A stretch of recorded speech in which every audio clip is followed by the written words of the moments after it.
네, 자, 이제 오늘장 마감까지 10여 분 남아 있습니다. 오늘 내일장 미리 보기는 한양증권 김지형 투자전략팀장과 함께하겠습니다. 안녕하세요. 네, 안녕하십니까. 예, 자, 오늘 수급 얘기 정말 시장에서 많이 나왔습니다. 외국인 사고, 기관 쪽에서 파는 움직임인데요.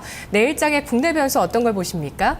네, 지난주에 이제 외국인이 현물과 선물에서 이제 순매수로 전환이 됐습니다.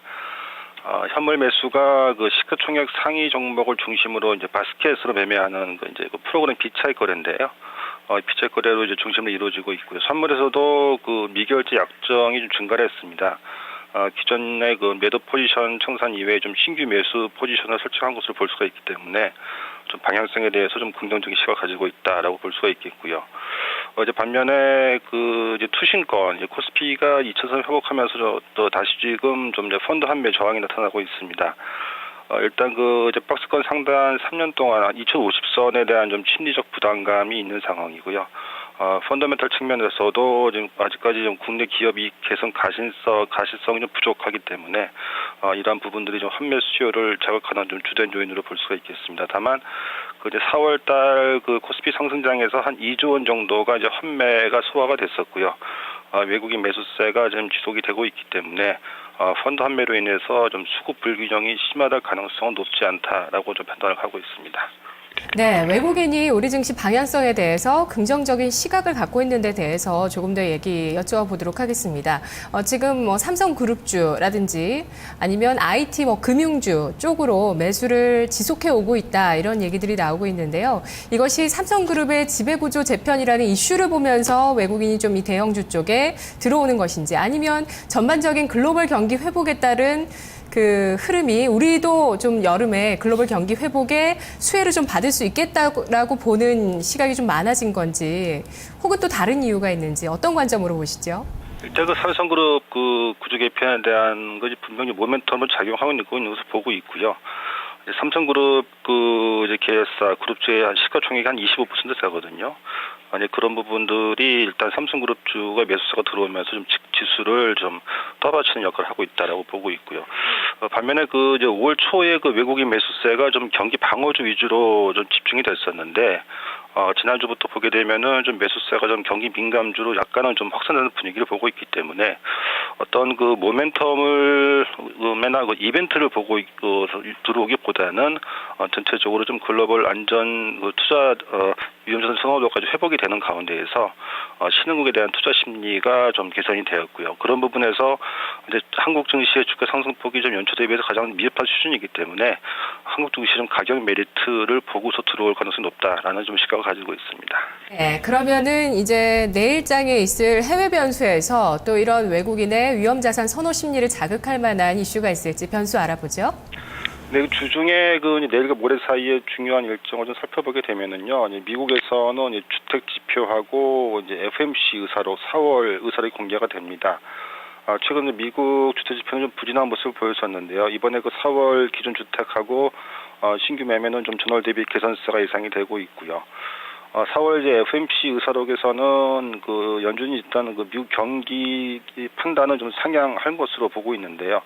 다만 이제 기준금리 인상 시점에 대해서는 좀 논의 수위가 강하지 않을 것으로 보고 있기 때문에 일단 위험성 선호도가 크게 훼손되지는 않을 것으로 보고 있고요.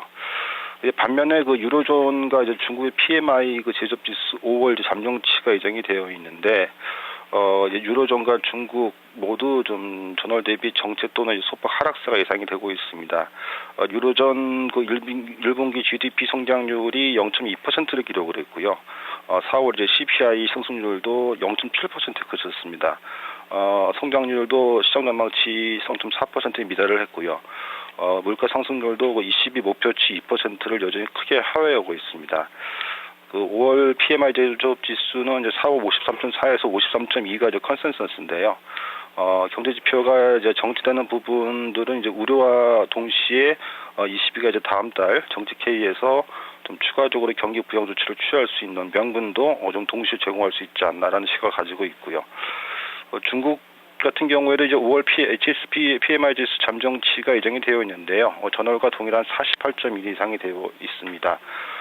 중국도 이제 앞서 발표된 4월 그 소비라든가 뭐 생산, 고정자산 증가율 모두가 좀 전월 대비 둔화세를 보였는데요. 중국 경제의 좀 바닥권 인식이 좀 지연되고 있는 상황으로 볼 수가 있겠습니다. 다만 이제 PMI 제접 지수 그 결과치에 따라서는 좀 중국 정부의 그 추가적인 미니 부양책을 필요성을 높일 것으로 좀 기대를 할 수가 있겠습니다. 예. 자, 경기 자체의 모멘텀보다 그런 정책에 대한 기대를 조금 할 수 있겠다라는 말씀 해주셨는데요. 내일 시장 전망해 주시고요. 전략 세워주시죠. 특히 코스닥의 뭐 리스크 관리가 지금 필요할지 이런 부분도 많은 투자자분들 궁금하실 것 같네요. 네, 코스피는 일단 그 1940에서 2013까지 좀 빠르게 상승을 했죠. 이제 상승 속도에 대한 그 이제 부담이 나타날 수 있는 시점으로 보고 있고요. 다만 이제 앞서 그 외국인 매수세를 좀 말씀을 드렸는데 그 일단 그 방향성 유지 여부는 핵심은 좀 외국인 매수로 보고 있기 때문에 현재 그 코스피가 오늘은 조정을 나타냈지만은 뭐 추가적으로 조정을 크게 우려하기보다는 좀 기술적인 부담 해소 이후에 좀 추가 상승에 초점을 맞춘 대응 유리해 보이고요.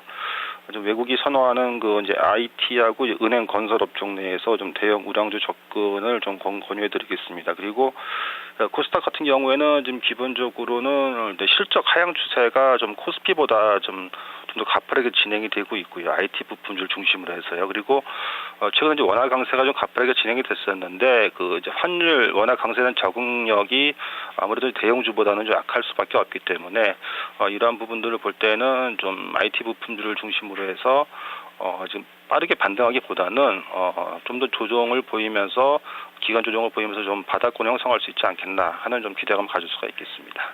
네, 알겠습니다. 말씀 고맙습니다. 네, 감사합니다. 내일장 미리 보기 김지형 팀장이었습니다.